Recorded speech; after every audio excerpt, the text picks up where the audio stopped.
Good afternoon. Good afternoon, everybody. Welcome to Reunions 2025. My name is Brooke Brower. I'm a proud member of the class of 2000. Any 2000 here? Before I introduce the star of the show, I want to share something near and dear to my heart and a lot of other folks. In January of 2020, we lost a beloved classmate in Joshua Scott to cancer. Josh was, among many, many things, a U-Guide, a member of the Z's, a residential advisor, the occupant of the Good Guy room on the lawn, very fittingly, an amazing son, brother, husband, and father. His wife, Ann Iverson, his sons, Graham and Andrew, are here with us today. So great to see them.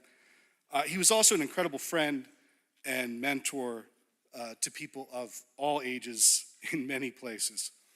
And Josh was, in fact, the first program director at Larry Sabato's Center for Politics at UVA, which I believe at the time was a Center for Governmental Studies or Governmental Affairs. We've evolved. I'm proud to announce that we are creating the Joshua Scott Memorial Lecture at the Center for Politics. Once our endowment is fully funded, the Center for Politics will host a signature spring lecture named in honor of Josh that will feature leading voices in politics, policy, and the media to engage with the students and the UVA community that Josh loved so deeply. At the end of our program, we'll share a QR code to access the giving page for you to make your own contribution to the fund. Many of us are making a multi-year commitment to help make this the best event it can possibly be.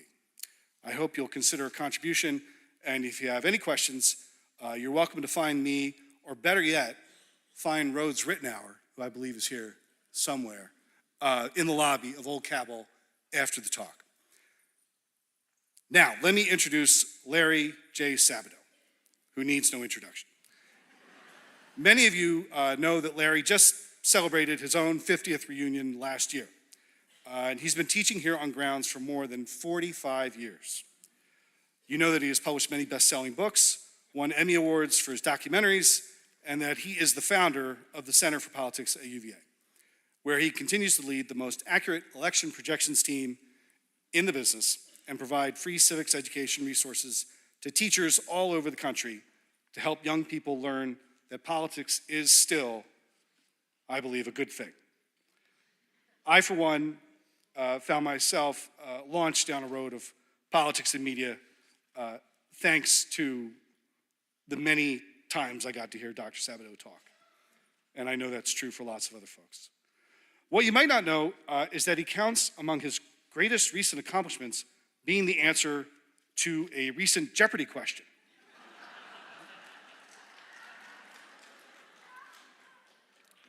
And the answer is crystal ball. Meanwhile, on another front, Professor Sabato, this is a true story, a true fake story, sort of. Professor Sabato had to spend a good portion of the spring explaining that he was, in fact, not a secret double agent for the CIA, contrary to a story run by the Daily Mail in the UK. He claims it was all a big mistake. There he is.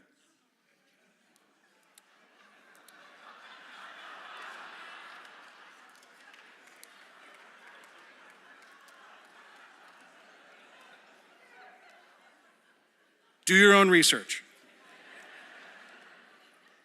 Sure, Larry, definitely a mistake. And now, please join me. It's my great pleasure to welcome the Robert Kenkuch Professor of Politics and founder and director of the Center for Politics at UVA, the secret agent man himself, Larry J. Sabato.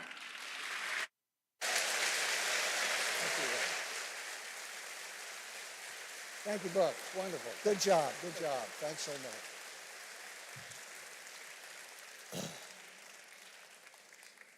Oh, if you don't mind, getting ready to turn 73. How many people from 1970, the class of 70, are here? The class 70 was included in this, right? Weren't they? I can't. They're all dead? Well, that doesn't give me much hope.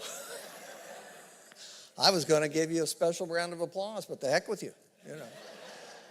Look, before we start, we have a special friend of the University of Virginia, of all of you, certainly of me as well.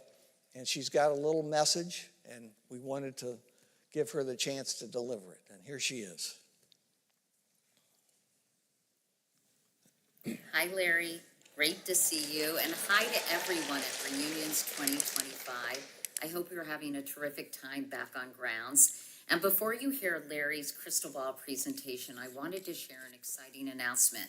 You just heard about the center's effort to remember Josh Scott with an annual event in his memory. Well, Josh was a very close family friend. All the Courics adored him. He was a wonderful supporter and colleague of my late sister, Emily, a terrific husband and father. He was just a gem of a guy. And that's why I am so honored to match up to $25,000 of contributions toward the fund in his memory. Larry, what do you say? Are you in this with me? Sure. Great. Thank you. I am so proud to remember my good friend Josh and support my friend Larry and his amazing Center for Politics. I hope you all will join us. And Larry, I'll let you get back to it. Please help us make sense of what's going on in this crazy world of ours. Have a great reunions weekend, everybody, and wahoo-wah.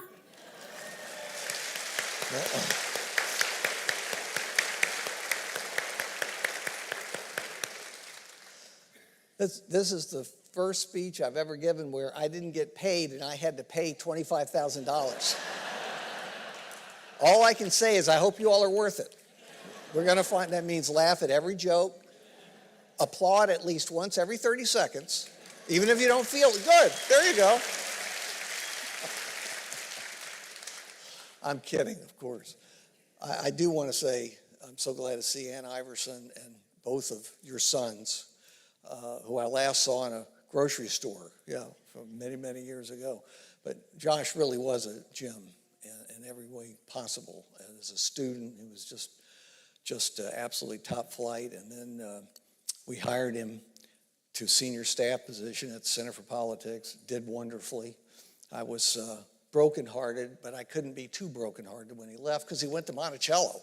I mean, after all, there are first things have to come first. And around here, Mr. Jefferson is still in first place. We wasn't a perfect person, unlike the rest of us. We have never done anything wrong, but he's the guy who founded our university, and we always try to acknowledge that and thank him for it. But anyway, we want this to work. We want you, Ann Iverson, but particularly your sons, to remember their father was a very honored person and still is, and he will always be remembered by those of us who worked with him. Okay, I can't possibly make you happy. And this is your reunion.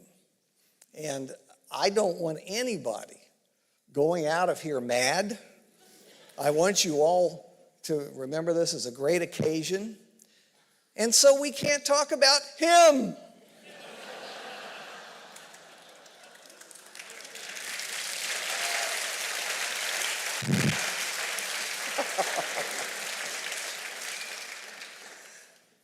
Yeah, it's the elephant in the room, and he's ample. And obviously, I will mention him from time to time. But I'm going to kind of gloss over those things. We're not going to solve any of it here anyway. We're just going to talk about it. I am going to go out afterwards. I've cleared my very busy schedule on a Saturday afternoon.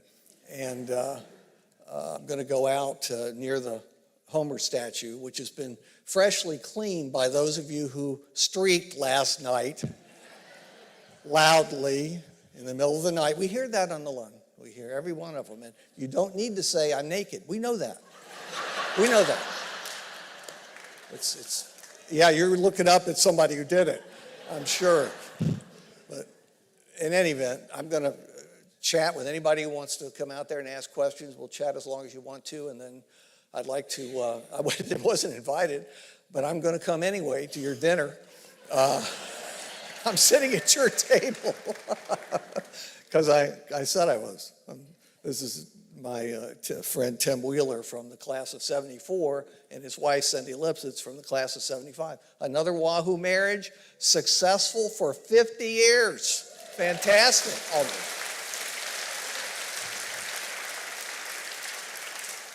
Okay, I think I've avoided the subject long enough, so we'll go ahead and get into it. I'm gonna actually kind of talk more about the midterm elections. And not Virginia. I know a lot of you are from Virginia. We're not going to get into that either. And some of you are from New Jersey, and I just want to say I'm sorry for you. But you know that was your choice. I can't help that. But they've got an election for governor too. It's just Virginia and New Jersey, and we'll see how it goes. And you know that in Virginia and even in New Jersey, usually the candidate of the party not in the White House wins the gubernatorial election. Doesn't have to have.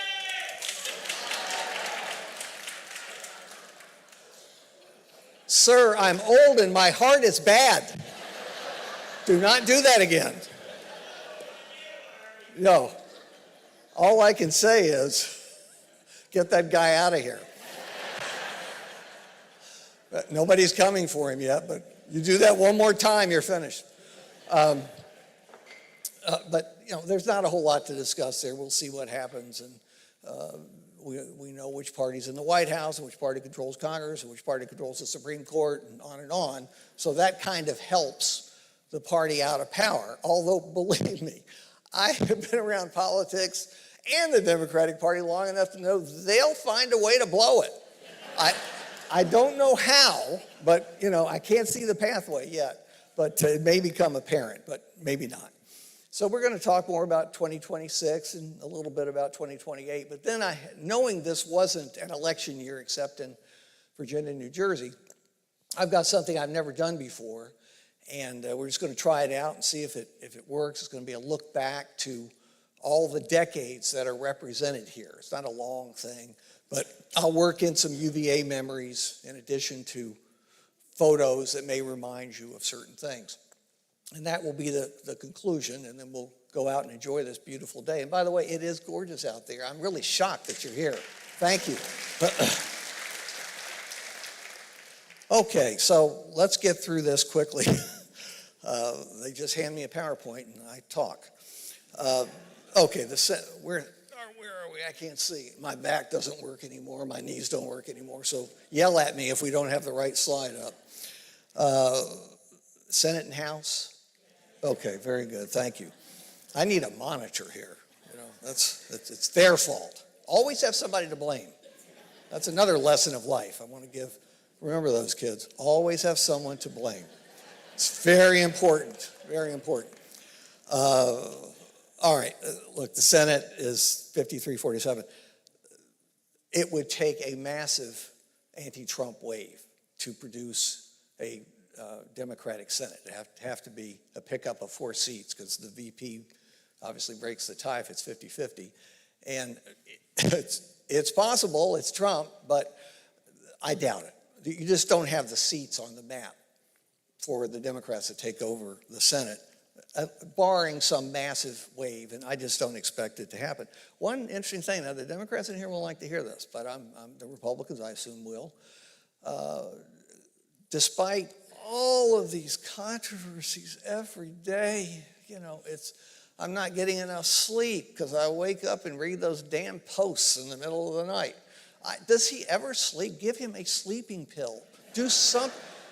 Melania needs to spend more time in the White House. No. I didn't say anything beyond that. I think she's been there 13 days since he took office for the second term. But he needs to rest more. That would be my suggestion. Biden needed to rest less. So I guess over time, you know, may work out.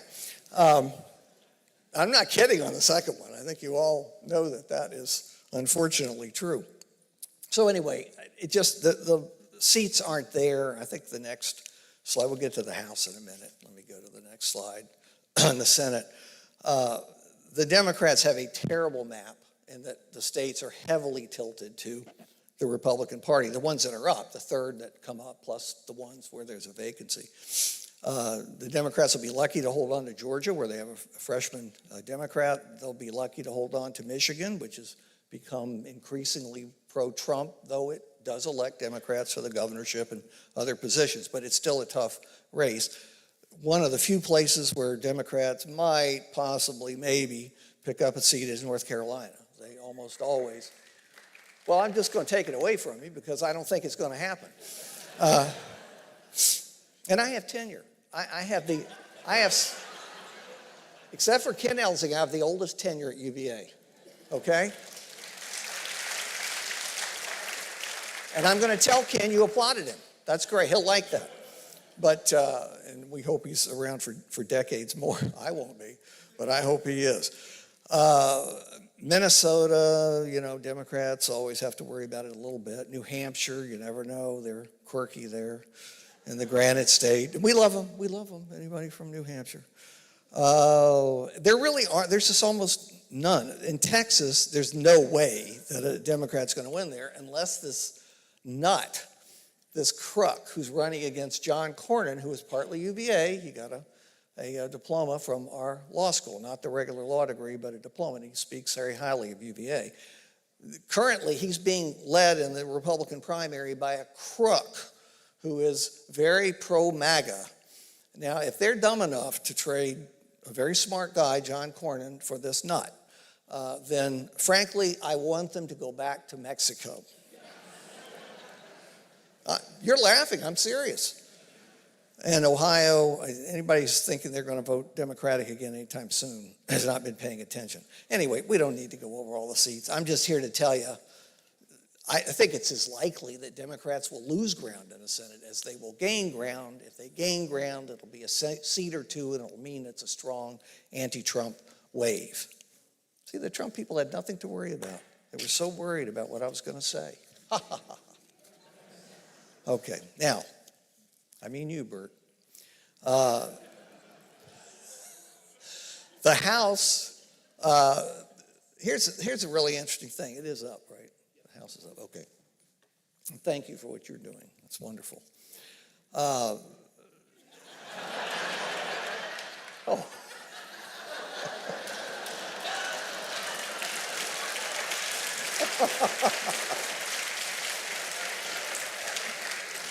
I'll find out later what you said. I don't think I want to know right now. You also got the biggest laugh of the day. That really bothers me. Okay. That's it. No more mentions. It used to be when you had a midterm election with a controversial president, you often had a big seat gain for the opposition party, which happened in 2018 during Trump's first term, which was quiet by comparison. That happened. This time, I doubt it. I mean, it's possible that something could build between now and November of 2026. But what I was going to tell you before you changed the subject and made me forget what I was going to say, I was going to tell you that Trump's popularity ratings, while always below 50, he's never been over 50 on a single day, including the 2 days he was inaugurated. He's never been over 50, but he's also almost never been below 40. He's usually 44, 45, 46. He got 9.7% of the vote. He almost got over 50 in the election. And if you have a president in the mid-40s, that's not enough to produce a big wave. So if he's got a low ceiling and a high floor in terms of popularity. And is there really much chance it will change? It doesn't matter how many awful things he says or does. It doesn't make any difference because he has a rock solid base. And in our politics, particularly in off-year elections, it matters to have that rock solid base. So we think Democrats certainly have a lean to retake the House. I mean, they're only 5 seats behind, so they need to carry net 3 seats. If they can't carry net 3 seats, they should dissolve. Just dissolve. Get it over with. Get it over with. I'm serious, because it's not going to work. It's just not going to work going forward. But, we see them gaining. They could, if it's a really good year for them relatively, they could gain, 20 seats. I doubt it. But they should gain enough to be able to take control. And we've learned, because we're so polarized, and we really are, and I still worry about not secession. I think it's more like a separation. Maybe we need a separation law where we can temporarily, move to different households and try to work things out and then come back together and have another marriage ceremony. Does that make any sense at all? Do they do that anymore? Anyway, obviously it made no sense. So we're going to move on. So I think it'll still be close, and it's not going to make much difference because nothing will pass the Senate that passes the House, or Trump will veto it, and you don't have a veto-proof majority, anything close to it in either House, which is also why if Democrats take over, they should instantly forget about trying to impeach again. They've done it twice. It helped him, and it has zero chance of being approved by the Senate because you need 67 votes. People need to be able to count. Everyone here can because you went to the University of Virginia.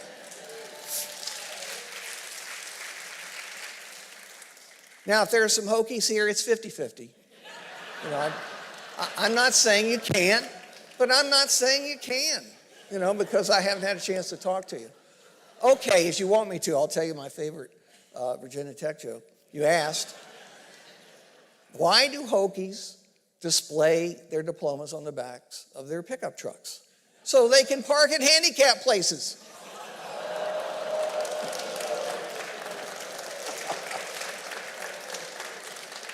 Hey, I didn't make up the joke, and I didn't make up the rivalry. So you can go blame somebody else. And also, I disagree with the whole tenor of that joke. I just want you to know, for the record. Okay, so that's about that. Okay, governors, we're not going to go through all these. We're just not. Right now, it's fairly close. 27 Republican governors, 23 Democratic governors. There are a bunch that could change, maybe. But this, again, is where polarization is coming in. You just don't have many real independents. Loads of people say, I'm an independent. I don't let the party bosses tell me how to vote. No, but they let their internal beliefs tell them how to vote. And the vast majority of Democrats now vote Democratic from the top of the ballot all the way to the bottom, and the Republicans do exactly the same thing. You don't have split tickets the way we used to have. Sometimes more than half the voters would split ticket. Yeah, that's gone. That was in the 70s. That's gone totally. So as people become more rigid in their party ID, there's less change in the vast majority of the states because they have a party ID. I'm sure you've noticed. Deep red or deep blue. And you don't have that many purple states. 7, I think there are now, judging by where the candidates appeared. I mean, you turned on TV and you learned about the monuments in each of those 7 states. I'd like to advertise Virginia more, or even Texas, assuming they're not part of Mexico. So, Michigan's close and Arizona's close and nobody cares. And Kansas should switch back to the Republicans, and Virginia's leaning Democratic, and you can look at the map yourself. It's very confusing, and I do that on purpose. So many colors, you can't figure out what I'm trying to say. And it saves arguments, which is all I care about anymore. I don't like to argue anymore. Okay, this is incomplete.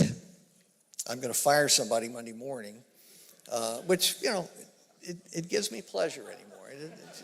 Somebody leaves before I do. You understand what I'm saying? Democrats, these are all people who said they're going to run. Wes Moore, governor of Maryland, ought to be on this list for Democrats. Cory Booker ought to be on the list for Democrats. I put Stephen A. Smith down just because, after Trump, I rule no one out. In fact, if anybody who's actually a Virginia graduate in here decides to run, I'll make you the favorite. Okay, if that could help you, or I could say you're going to lose. If that helps you more, you decide which would work more. But Stephen A. Smith, get real. Can't we go back to having experienced people as president? It kind of helps. Not every experienced person, but at least people who know where the bathrooms are on Capitol Hill and in the White House. It would help, and the same for Doge, I just mentioned it. I just mentioned it. I was always amused by it because most of them who were doing this work were 19, 20, 21 through 24 years old. And I don't know about you, I never knew more than when I was 18. Never knew more. I've gone downhill since then. But you got a guy named Big Balls, he named himself, and he's cutting hundreds of thousands of federal employees and eliminating whole agencies, and he doesn't even know what they do. I mean, this is kind of scary stuff. There are loads of ways to cut government rationally, but that isn't the way. That isn't the way. But then again,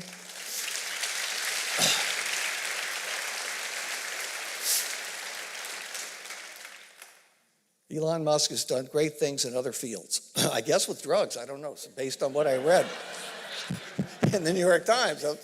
Wow, that went out in the 70s. I know you. Don't even bother to pretend that you're innocent. Okay. Republicans, it's the people you'd expect. I mean, we start out by saying J.D. Vance versus Marco Rubio, because they seem to be the two that are mentioned most. And if you wonder why Marco Rubio is very different now as Secretary of State than he was in the Senate, it's because he wants to run for president and get MAGA support. It's not going to be easy for him, but it's possible. J.D. Vance is the one next in line.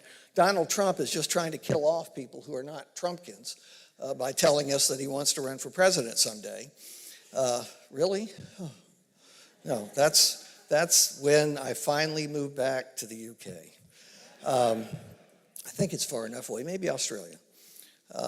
One little thing I want to throw in here. And then I do this in class all the time. I get off track, and then I never cover the material. And students love it. You know why? Students are the only interest group in the world that wants less rather than more. You know that. It's less for them to remember, narrows down what you can ask about on the exams. So, again, I'm trying to please people as I move toward the end. But what was I going to say? This happens. I also forget names. I'm going to tell you this in advance, although this group I know pretty well. And thank you for all being named Buddy. That's as good as it gets. All right. Anyway, that's where it starts out. Who knows? I assume Ramaswamy will be governor of Ohio by then. It looks like he's been slotted. He's been endorsed by Trump. The governor of Ohio doesn't like it. He's a more moderate guy, and he appointed the lieutenant governor, and he's trying to get the lieutenant governor to run against Ramaswamy in the primary. But Ohio is just completely MAGA, and you just don't bet against a Republican winning a general election for anything in Ohio today. So that's why I say he may run as governor of Ohio by then. So we don't know who else is running. I put the last guy on because he's still in office until January. And we're a state university, so it's...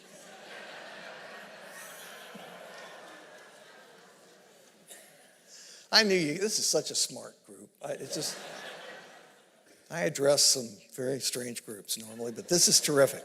All right, and we always say, he who lives by the crystal ball ends up eating ground glass. You saw I really wasn't. I like Jeopardy. It's the only game show I like and watch, and I was stunned and thrilled to be on there until I got loads of emails saying, this is the high point of your career. That is sad, really. And as far as the Daily Mail, I just couldn't believe it. They've got one of the largest circulations in the world. And I'm still getting notes saying, I always knew you were in the deep state. And I tell them I absolutely haven't been. Where is my paycheck? Where are the cocktail parties? Don't they have summer retreats? I know I'm not in it. And I'm not, in case you're wondering. I really am not. When you really insist something like that, you know the person's lying. All right, now, we're going to have the fun part, and then I'm going to take some questions with whatever remaining time we have, and I don't know what the time is. You can all just yell out or whatever. Or just get up and leave the way students do. That's the best thing. And they're so good about it. They give you the 5-minute warning bell by packing up. So They're very, very good about that. Okay. And by the way, I don't drink. I don't have a drop of alcohol. I really don't, right? I do not have a drop of alcohol. I don't smoke. I'm a vegetarian. I've been a vegetarian since I was 11. I've done everything right. Why is my body falling apart? Maybe I was all wrong. Get the other habits. Okay. Now, is the first one up? The 1970s? Okay. Now, I don't know, since we didn't have anybody from the class of 70 here that I could see. Maybe there was someplace. Or at that age, there's a lot of arthritis. It's hard. It's hard.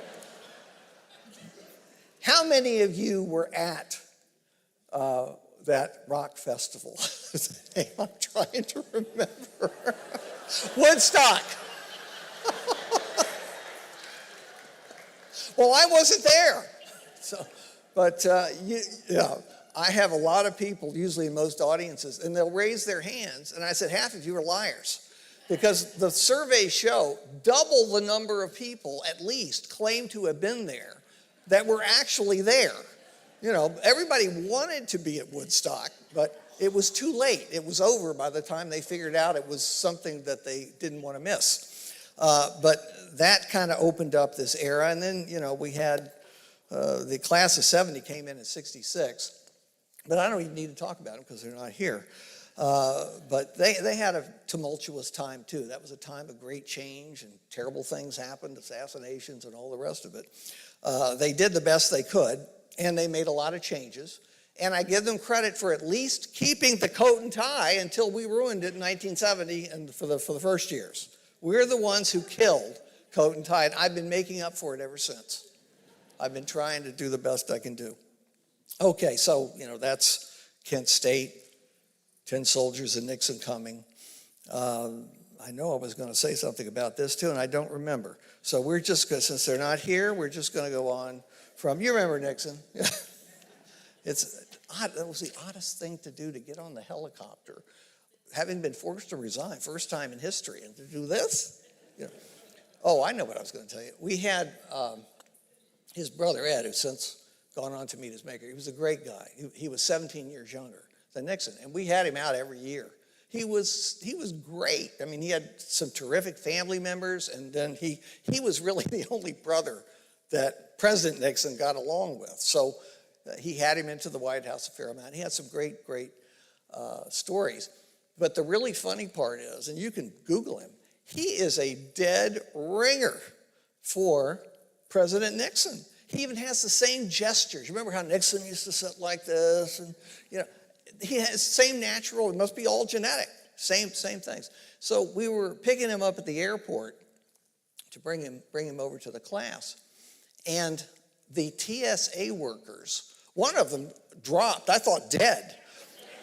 They thought there was a ghost. He was the ghost of Richard Nixon. And they all took photos with him. I mean, it was a lot of fun. And he loved it.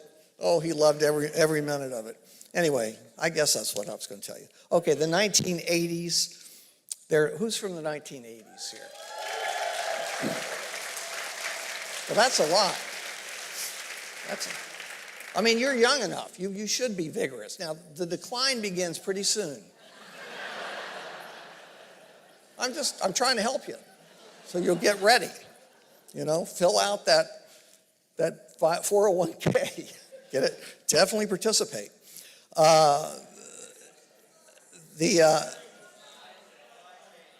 What? Oh, you didn't get the change? Why didn't you tell me? Okay. I'm sorry. I apologize. I put fortunately Reagan survived. It was very, very close. They lied to us at the time because what does government usually do? They lie. And they told us everything was fine. No, he very nearly died that night. But fortunately, he was tough. He was already 70 by then. He turned 70 shortly after the inauguration. And he managed to survive. But the reason I mention it is because to show you how different things were. In those days, somebody came into the class. I was teaching a state and local class. And somebody ran in and literally yelled, "Reagan's been shot." And I said to the class, well, let's go try to find a TV and see, what's going on. So we went, this was in Cabell Hall, we went all floors, surely there were TVs. There were no TVs in Cabell Hall. And the iPhone had not been invented yet. So apparently there had been some in the language lab, but we couldn't get in, it was locked. There was one radio in all of Cabell Hall, and it was in our dear friend, dear late friend, Henry Abraham's office. You remember the constitutional law professor, who was wonderful, terrific professor. And he had it all the way up, cranked up, and there were a couple hundred people straining to hear. And one of the professors from politics said, Reagan's got to be dead. Bush is already president. And totally wrong, which is, kind of a summary of much of what you hear in the classroom. I'm joking about myself, but that's what we had to do in those days. Who knows, maybe they were better.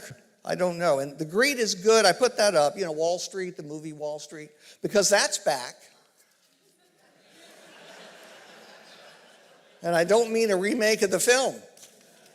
And just to put you in a good mood, I'm not gonna show this for a second, so it's not that I've forgotten. This was, I think, the best piece of political advertising ever, except maybe for the Daisy spot. And I still show it to show students the way it once was. And you could actually air positive pieces like this and get away with it and put people in a good mood. And it probably helped for that time. Today it would be a waste of money. I mean, you have to scream and yell and say the worst possible things about the opponent and call them things that aren't true if you want anybody to even notice it's happening.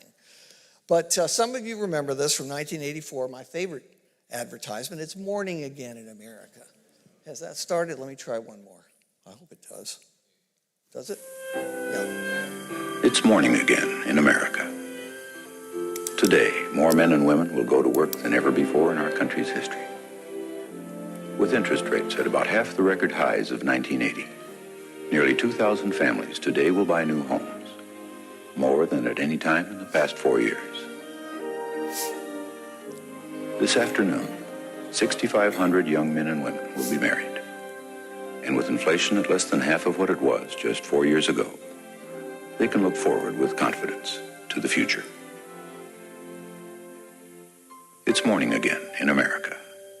And under the leadership of President Reagan, our country is prouder and stronger and better. Why would we ever want to return to where we were less than 4 short years ago?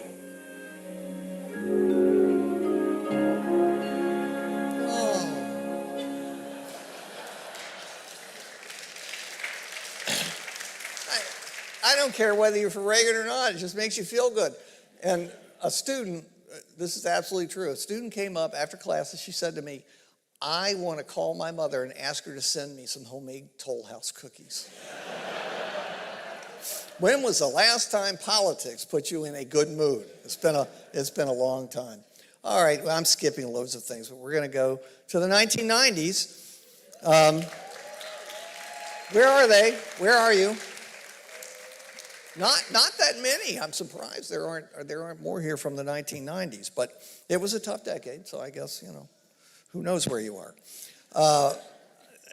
We all know the age of computers began then, and Steve Jobs, and may rest in peace, a brilliant guy, to say the least. And we had a hard time adapting here. This really is Jefferson's University, and we live in the past to a certain degree, and there's nothing wrong with that. You want to know your history. But it took some of us years until really a mandate came down from the top saying, you will use the computers you've been allocated. You will use them. So reluctantly, I set it up, and I didn't set it up, somebody set it up. Who am I kidding? I think I was able to turn it on. And I found it was close to 500 emails waiting for me. But a lot of them were from the same person saying, haven't you answered my other emails?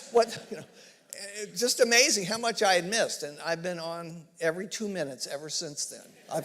I've got my iPhone with me now, but we've all had our lives changed. The reason I put it, I don't mean to be too cruel to Bill, But as you think back over his presidency, and I'm being honest, and I think he did quite a bit. He accomplished quite a bit. You can like it or dislike it, but he accomplished quite a bit. But when you think back over everything he has said in his career, what is the one thing you remember that he said? I did not have sex with that woman, Ms. Lewinsky. And it really shouldn't have been the Lewinsky scandal. It should have been the Clinton sex scandal, whatever you wanted to call it. She was an intern. She was 21 or 22, whatever age she was. She was in her low 20s. And this is the truth, just adding a little personal note to it.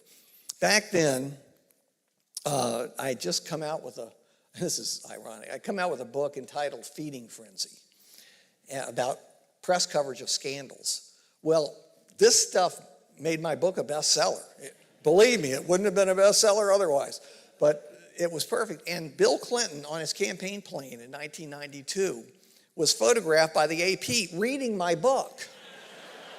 He clearly didn't learn anything from it, but he read it. It went out everywhere, and the sales skyrocketed. So the older people here will remember a guy named Phil Donahue, who did an afternoon talk show every day on some network. And it was very popular, very highly rated. So he asked me on to talk about the book. So naturally, the publisher said, you must do this. So I did. And I was on. And while I was on being interviewed, Donahue, as he was wont to do, ran down the stairs, in this auditorium and said, hold it right there, hold it right there. We have a live interview with none other than Jennifer Flowers. And it was the live press conference she was giving. While I was sitting there, I had to listen to the whole thing. It was embarrassing somehow just to even be there when it happened. But I remember that so well, too well, actually. I dream about some of these things. It's horrible. I don't even want to talk about the 2000s. It's just horrible, terrible, miserable. And then the search for bin Laden. And by the way, that documentary is really quite good, the one that's on Netflix now. I don't know how many of you have seen it. But I learned things that I hadn't learned before about that long search for bin Laden and who helped and who hurt and all the rest of it. I'd recommend it to you. But the decade was about a lot of things, and the war in Iraq and so on and so forth. But they all seem to be connected to this. And that was true here too. We had many, many programs that were connected to it. And then I didn't really even want to talk about the 2010s, and I'm not going to. They're the three presidents. Talk amongst yourselves. I'll give you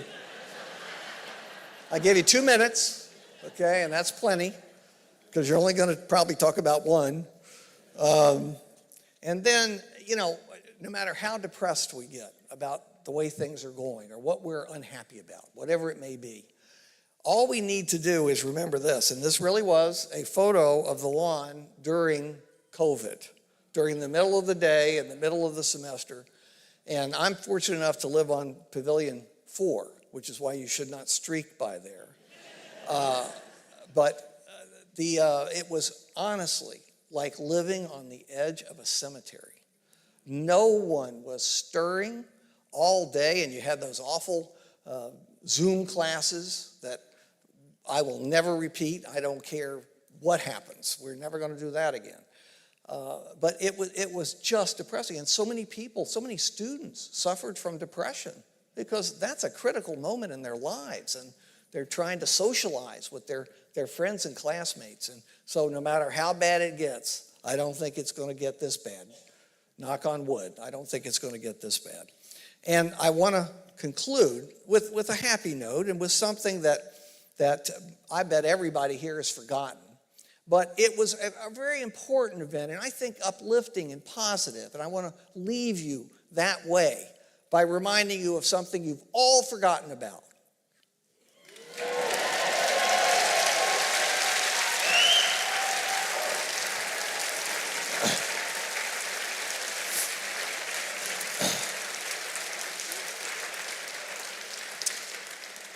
And that truly was a happy day. I remember being on the balcony on the lawn and watching hundreds and hundreds and hundreds and eventually thousands of students and others flooding the lawn, going to the corner so that they could wreck every street light. But what a party. What a party that was. That was the party to end all parties, and it almost did. It almost did. Easter's was bad enough. For those of you who remembers Easter's.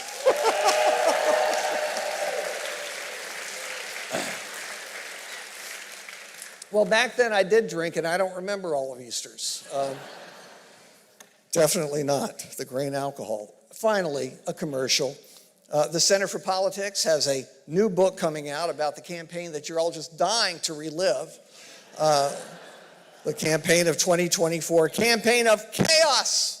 And who doesn't like chaos every now and then? And we had enough of it, so you don't really need to buy it. But I just wanted you to know it was coming out. And you can pretend to have read it, you know, the way people usually do with their coffee table books. Anyway, I have enjoyed this thoroughly. I'm not sure what time it is. What time is it? What time is it? 53? Okay, 2:53. Well, it's almost on time. That's incredible. 2:55, I was supposed to break. That was accidental. I've enjoyed this. I always enjoy it. I got to tell you, I look forward to reunions, and I've done every single reunion since they started it 2 years after Jefferson died. And it's always fun, and I see loads of former students and classmates, and we always have a ball reliving events that happened as we remember them. And I'll just pass along to you something somebody said to me a few reunions ago, and I laughed and laughed, and I'm still laughing about it. And I said, I'm so glad you come. I've seen you every 5 years. And she said to me, well, you know why I come? I said, of course, I see friends. I enjoy that. She says, but it really is a boost for my ego, because I always find at least somebody who has deteriorated more than I have. So there you have it, and I hope you will take this seriously and make a contribution to a terrific person, a great Wahoo who was taken from us way too soon, and particularly from you three. And we need to remember him always, as we need to remember great members of our Virginia family, our UVA family. We're here for a moment, and then we're gone. We're all just passing through, and unless we're ghosts, and sometimes, you know, I've had a few of them in Pavilion 4, and I don't drink, so that can't be it. And I keep good wine on hand because Jefferson was a wine snob. You all know that. He demands it. I have seen him from time to time. That happens with age, too. But look, we've had a good time. I'll see anybody who wants to stay out on the lawn near the Homer statue or wherever they've set up the tables for us to sit down and chat. And I'm also, without invitation, going to join you at dinner, and I may even hop tables and eat several dinners. So thank you for coming. Wahoo wah, wahoo wah, wahoo wah.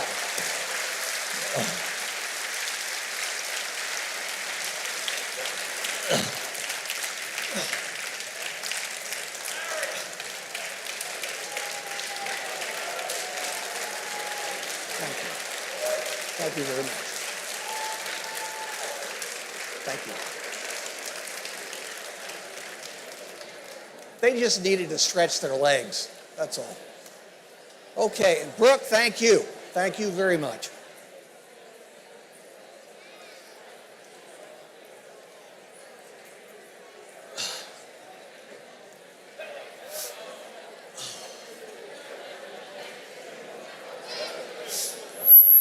I am